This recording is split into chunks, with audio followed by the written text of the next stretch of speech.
नमस्कार प्रिय दर्शकों, एक बार फिर आपका स्वागत है हमारे YouTube चैनल प्राचीन ज्ञान गंगा में। प्रिय दर्शकों, आज फिर नया वीडियो नई जानकारी लेकर हम हाजिर हुए हैं। दर्शकों, आज का जो हमारा प्रसंग है, आज की जो हमारी कहानी है कि जो बंदा अपनी पत्नी की इन 4 बातों पर हमेशा नजर रखता है, वो अपने जीवन में कभी भी धोखा नहीं खा सकता। प्रिय दर्शकों, वो बंदा कभी गरीब भी नहीं रह सकता। प्रिय दर्शकों, इसीलिए हर व्यक्ति को चाहिए कि वो अपनी पत्नी की इन 4 बातों पर, इन 4 कामों पर, इन 4 हरकतों पर हमेशा नजर बनाए रखें। यदि आप भी अपने घर में सुख समृद्धि यश व बहु की प्राप्ति चाहते हैं, अपने घर में सदा मां लक्ष्मी का आगमन चाहते हैं, अपना भाग्य उदय करना चाहते हैं, तो आज से ही अपनी पत्नी की इन 4 हरकतों पर, इन 4 बातों पर जरूर नजर रखें। प्रिय दर्शकों, चाणक्य नीति कहती है कि जो बंदा अपनी पत्नी की इन 4 बातों पर नजर रखता है, वो व्यक्ति कभी धोखा नहीं खा सकता, वो व्यक्ति कभी गरीब नहीं रह सकता और उसके घर में कभी अन्न धन की कमी नहीं हो सकती। प्रिय दर्शकों, कहानी को शुरू करने से पहले जो लोग हमसे नए जुड़े हैं, वो लोग हमारे चैनल को सब्सक्राइब करें, बेल आइकन ऑन करें, अच्छे कमेंट किया करें, ताकि हर आने वाले वीडियो का नोटिफिकेशन सबसे पहले आपको मिले और प्रिय दर्शकों, आप उसका फायदा उठा सकें। शुरू करते हैं प्रिय दर्शकों आज की प्यारी सी कहानी, ये प्यारा सा वीडियो।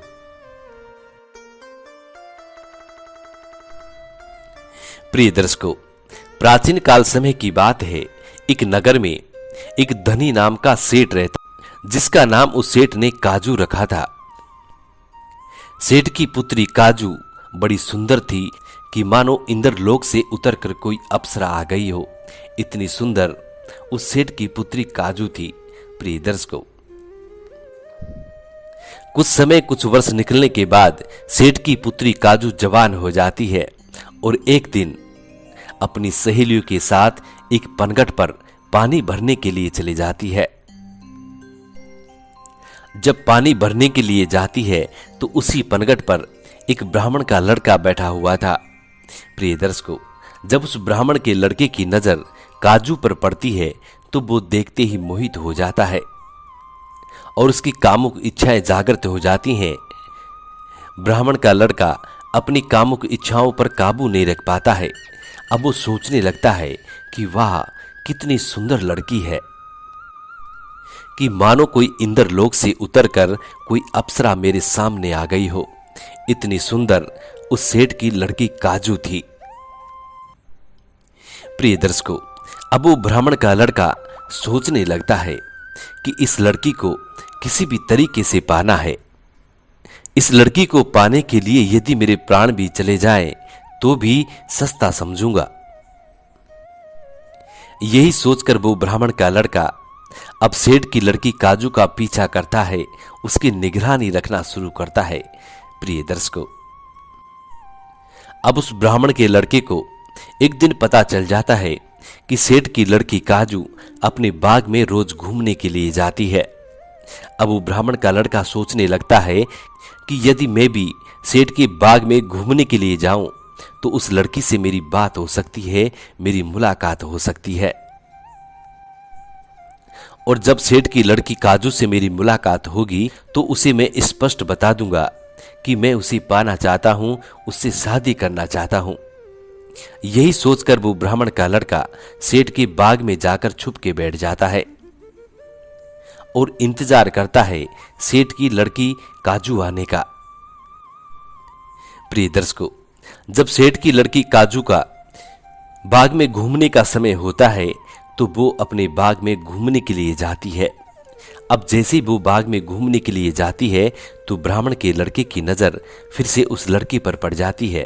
प्रिय दर्शकों, अब उस लड़की को देखकर मन ही मन बड़ा प्रसन्न होता है, बड़ा खुशी होता है। अब जैसे वो लड़की उसके नजदीक आती है तो ब्राह्मण का लड़का उस लड़की के सामने चले जाता है और उस काजू लड़की से जाकर कहता है कि प्रिय, मैं तुमसे बेइंतहा मोहब्बत करता हूं और तुमसे शादी करना चाहता हूं। यदि तुमने मुझसे शादी नहीं की तो मैं तुम्हारे सामने यहीं पर अपने प्राणों को त्याग दूंगा। प्रिय दर्शकों, उस ब्राह्मण के लड़के की इतनी बात सुनकर सेठ की लड़की काजू उस ब्राह्मण के लड़के से कहने लग जाती है कि देखिए भाई साहब, मेरे पिता ने मेरा रिश्ता तय कर दिया है और कुछ ही दिनों में मेरा विवाह होने वाला है, इसलिए मैं तुम्हें यह आश्वासन नहीं दे सकती कि मैं तुमसे शादी करूंगी, और मैं शादी वहीं पे करूंगी जहां मेरा पिता मेरा विवाह कर रहा है, उसी जगह मैं अपना विवाह करूंगी, इसलिए मैं तुमसे विवाह नहीं कर सकती। प्रिय दर्शकों, उस लड़की की इतनी बात सुनकर ब्राह्मण का लड़का उस लड़की से कहने लगता है कि प्रिय, मैं तुम्हारे बगैर जीवित नहीं रह सकता और तुम्हारे सामने यहीं पर मैं अपने प्राण त्याग दूंगा। यदि तुम मेरे जीवन में नहीं हो तो इस जीवन का कोई फायदा नहीं है। इससे अच्छा तो ये होगा कि मैं अपने प्राण तुम्हारे सामने त्याग दूं। प्रिय दर्शकों, जब वो लड़का अपने थैले से अपना खंजर निकालता है और जैसे ही अपने बदन पर वार करता है, प्रिय दर्शकों, अब वो लड़की तुरंत उस लड़के के पास आती है और उसका हाथ पकड़ लेती है। उस ब्राह्मण के लड़के का हाथ पकड़कर अब वो सेठ की लड़की काजू उस लड़के से कहने लगती है कि तुम क्यों मर रहे हो, तुम्हें मरने की जरूरत नहीं है। हाँ, विवाह मेरा वहीं होगा जहां मेरे पिता ने मेरा विवाह तय किया है, लेकिन विवाह के बाद में मैं तुम्हारे साथ एक रात जरूर गुजारूंगी, ये मेरा वादा है, ये मेरा वचन है। इसलिए तुम आत्महत्या मत करो, अपने प्राणों को मत त्यागो। प्रिय दर्शकों, जब वो लड़की उस ब्राह्मण के लड़के से इतनी बात कहती है, तब वो लड़का आत्महत्या का विचार त्याग देता है और अब उस दिन का इंतजार करता है कि कब इस लड़की की शादी होगी और कब वो दिन आएगा जिस दिन एक रात ये मेरे साथ होगी। प्रिय दर्शकों, अब कुछ दिनों बाद सेठ अपनी लड़की काजू का विवाह कर देता है और विवाह करने के पश्चात सेठ की लड़की काजू अपने ससुराल को चली जाती है। जब अपने ससुराल को चली जाती है तो पीछे से ब्राह्मण का लड़का सोचने लगता है कि अब तो सेठ की लड़की काजू की शादी भी हो गई है, उनका विवाह भी हो गया है, लेकिन उन्होंने मेरे को वचन दिया था, उन्होंने ऐसा वादा किया था कि शादी के पश्चात वो एक रात मेरे साथ गुजारेगी, लेकिन वो अभी तक मेरे पास नहीं आई है। हो सकता है वो अपने वचनों से हार गई हो, या फिर मुझे झूठा वचन दिया हो, या फिर मुझे धोखा दिया हो। यही सोचकर अब वो ब्राह्मण का लड़का बड़ा दुखी हो जाता है और सोचने लगता है कि सेठ की लड़की काजू अपने ससुराल में होगी, लेकिन उसके ससुराल का पता मुझे कहां से मिलेगा। प्रिय दर्शकों, अब वो ब्राह्मण का लड़का कहीं न कहीं से ऐसी जुगत चलाता है कि सेठ की लड़की काजू के ससुराल का पता ढूंढ लेता है और ढूंढकर काजू के ससुराल पहुंच जाता है।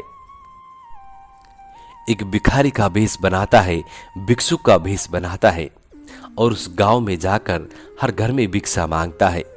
प्रिय दर्शकों, भिक्षा मांगते मांगते काजू के ससुराल वालों के घर तक पहुंच जाता है। प्रिय दर्शकों, अब जैसे ही वो ब्राह्मण का लड़का काजू के ससुराल वालों के घर जाकर भिक्षा मांगता है तो काजू ही भिक्षा लेकर बाहर आती है और बाहर आकर उस भिक्षुक को, उस ब्राह्मण के लड़के को भिक्षा डालती है। तब वो ब्राह्मण का लड़का अपनी प्रेमिका काजू को पहचान लेता है और काजू से कहने लगता है कि काजू, क्या तुम मुझे पहचानी हो या नहीं? मैं वही ब्राह्मण का लड़का हूं जिसे तुम वादा करके आई थी कि शादी के पश्चात तुम एक रात मेरे साथ गुजारोगी। तुम्हारा इंतजार करते करते मेरी आंखें थक चुकी है, अंततः परेशान होकर मैं तुम्हारे ससुराल तक आ गया हूं। प्रिय दर्शकों, तब वो सेठ की लड़की काजू उस ब्राह्मण के लड़के से कहती है कि मैं तुमसे मिल नहीं सकी, ये मेरी मजबूरी थी, लेकिन तुम मेरे ससुराल तक आ गए हो तो तुम यहीं पे ठहरो, तो मैं तुमसे जरूर मिलूंगी। इसलिए हमारे इस नगर से बाहर एक बाग है और बाग में एक आम का वृक्ष है, उसके नीचे तुम मेरा इंतजार करना और रात के वक्त मैं तुमसे मिलने आऊंगी। प्रिय दर्शकों, काजू की इतनी बात सुनने के बाद ब्राह्मण के लड़के में फिर से खुशी छा जाती है, बड़ा प्रसन्न होता है। और अब वो इंतजार करता है कि कब सूर्य अस्त होगा, कब रात्रि होगी और कब मैं मेरी प्रेमिका से मिल पाऊंगा। प्रिय दर्शकों, बड़ी मुश्किलों से ब्राह्मण के लड़के का दिन गुजरता है और जैसी संध्या होती है तो वो बाग में पहुंच जाता है और उसी बाग में जाकर एक आम के वृक्ष के नीचे बैठ जाता है। उधर काजू अपने ससुराल वालों को अच्छे अच्छे पकवान बनाती है, भोजन बनाती है और सभी को भोजन खिला देती है। भोजन खिलाकर अपने पति को सैया पर सुला देती है, बिस्तर लगा देती है और गुमसुम होकर आंखों में आंसू भरकर एक कोने में सिकुड़ के बैठ जाती है। प्रिय दर्शकों, तब काजू का पति अपनी पत्नी से पूछने लगता है कि प्रिय, आज ऐसी क्या बात है, तुम गुमसुम हो रही हो? क्या घर वालों ने कुछ कहा है? क्या तुम्हारी तबीयत ठीक नहीं है या फिर किसी से झगड़ा हुआ है? आखिरकार बात क्या है? तुम मुझे सच सच बताओ। प्रिय दर्शकों, इस संबंध में ऐसा कहते हैं कि मर्द वही होता है, पति वही होता है जो अपनी पत्नी के हर सुख दुख का ख्याल रखें, उनका ध्यान रखें। इस विषय में ऐसी 4 बातें बताई हैं कि हर पति को अपनी पत्नी की इन 4 बातों पर जरूर नजर रखनी चाहिए। पहली बात, आपकी पत्नी कौन से दुख से परेशान है, कौन सी उसको पीड़ा है, इस बात का विशेष ध्यान रखें, क्योंकि आपकी पत्नी अपने घर परिवार को छोड़कर सिर्फ आप पर विश्वास करके और आपके साथ आपके घर को चली आती है और जीवन भर आपके घर में रहने का वादा करती है और उस वादे को जीवन भर निभाती है। इसलिए एक पति का ये कर्तव्य होता है कि वो अपनी पत्नी का हर वक्त ख्याल रखें, उसको क्या पीड़ा है, क्या दुख है और किस दुख से वो परेशान है। दूसरी बात में कहा है कि यदि आपके घर कोई अनजान व्यक्ति आता है तो वो आपकी पत्नी से बिल्कुल बात ना करें, क्योंकि अनजान व्यक्ति का कोई भरोसा नहीं होता है। अनजान व्यक्ति किसी की भी घर-गृहस्थी को बिखेरने में सक्षम होते हैं। ऐसा कहा जाता है कि कितनी भी पतिव्रता स्त्री क्यों ना हो, लेकिन दुष्ट पुरुष उस पतिव्रता स्त्री को भी चरित्रहीन बना देते हैं। इसलिए यदि कोई अनजान व्यक्ति आपके घर में आता है तो सबसे पहले इस बात का विशेष ख्याल रखें कि वो अनजान व्यक्ति आपकी पत्नी, आपकी बहू बेटी से ज्यादा बात ना करें। और सबसे बेहतर तो ये होता है कि पत्नियों को, बहन बेटियों को अनजान व्यक्ति के सामने कभी ना आने दें, उनको पर्दे में रखें तो बेहतर होता है। क्योंकि पत्नियां बहन बेटी जो होती है माँ लक्ष्मी का रूप होती है और माँ लक्ष्मी अनधन का भंडार भरती हैं। इसलिए अनधन को हमेशा पर्दे में रखा जाता है। तीसरी बात में बताया है कि पत्नी पे पति कभी भी हाथ ना उठाएं। जो पति अपनी पत्नियों पे हाथ उठाते हैं वो लोग संसार के सबसे बड़े मूर्ख व्यक्ति होते हैं। जो लोग अपनी पत्नियों पे हाथ उठाते हैं, ऐसे लोगों को नरक में भी जगह नहीं मिलती है। चौथी और आखिरी बात, पत्नियों को कभी भी काम धंधे पे ना भेजें। जो लोग अपनी पत्नियों से काम करवाते हैं और खुद ऐशो आराम की जिंदगी जीते हैं, ऐसे लोगों को नरक में भी जगह नहीं मिलती है। जिन लोगों की पत्नियां कमाती हैं और मर्द लोग घर बैठे आराम करते हैं, इसलिए ऐसा कहा जाता है कि पत्नी के कमाई से कभी धन नहीं जुड़ता है और स्त्रियों की कमाई खाने वाला व्यक्ति सबसे दुष्ट व्यक्ति होता है। इस संसार में ही नहीं, यमराज के दरबार में भी उसको कहीं पे भी जगह नहीं दी जाती है। प्रिय दर्शकों, ये 4 अनमोल बातें हर व्यक्ति के जीवन में काम आने वाली है।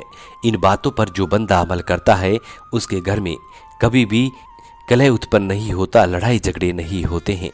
प्रिय दर्शकों, उसके बाद बादाम अपने पति से कहने लगती है कि पिया जी, मैं तुम्हें क्या बताऊं, मेरे साथ कुछ ऐसी घटना हुई है जिसके बारे में मैं किसी को नहीं बता सकती।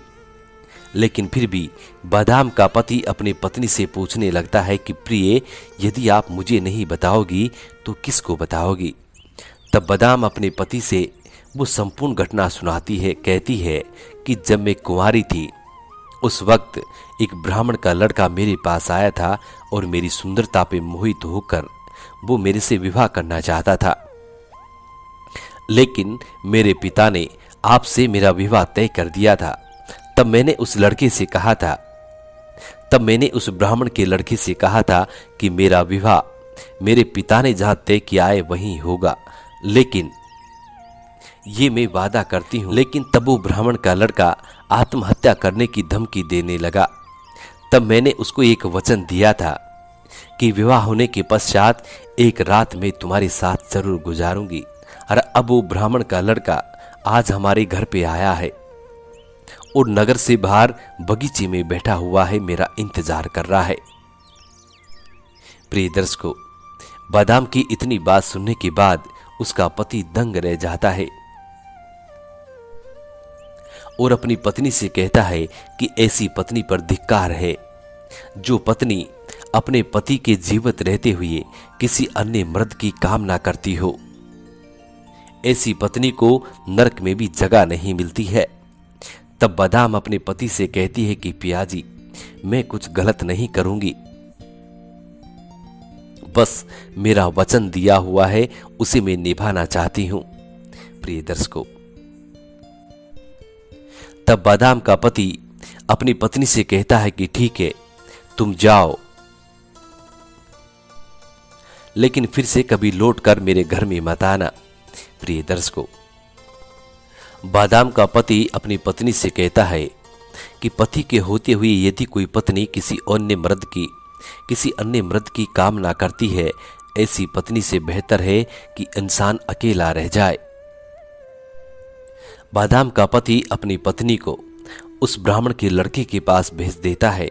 प्रिय दर्शकों, उसके बाद वो एक रात्रि वहां पे गुजारती है, लेकिन कुछ गलत नहीं करती है।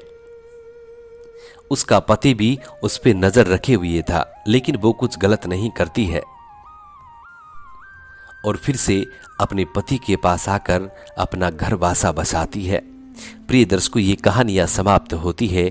हम उम्मीद करते हैं कि आज की ये कहानी आप लोगों को बेहद पसंद आई होगी और इस कहानी से आप ढेर सारी प्रेरणाएं लेंगे।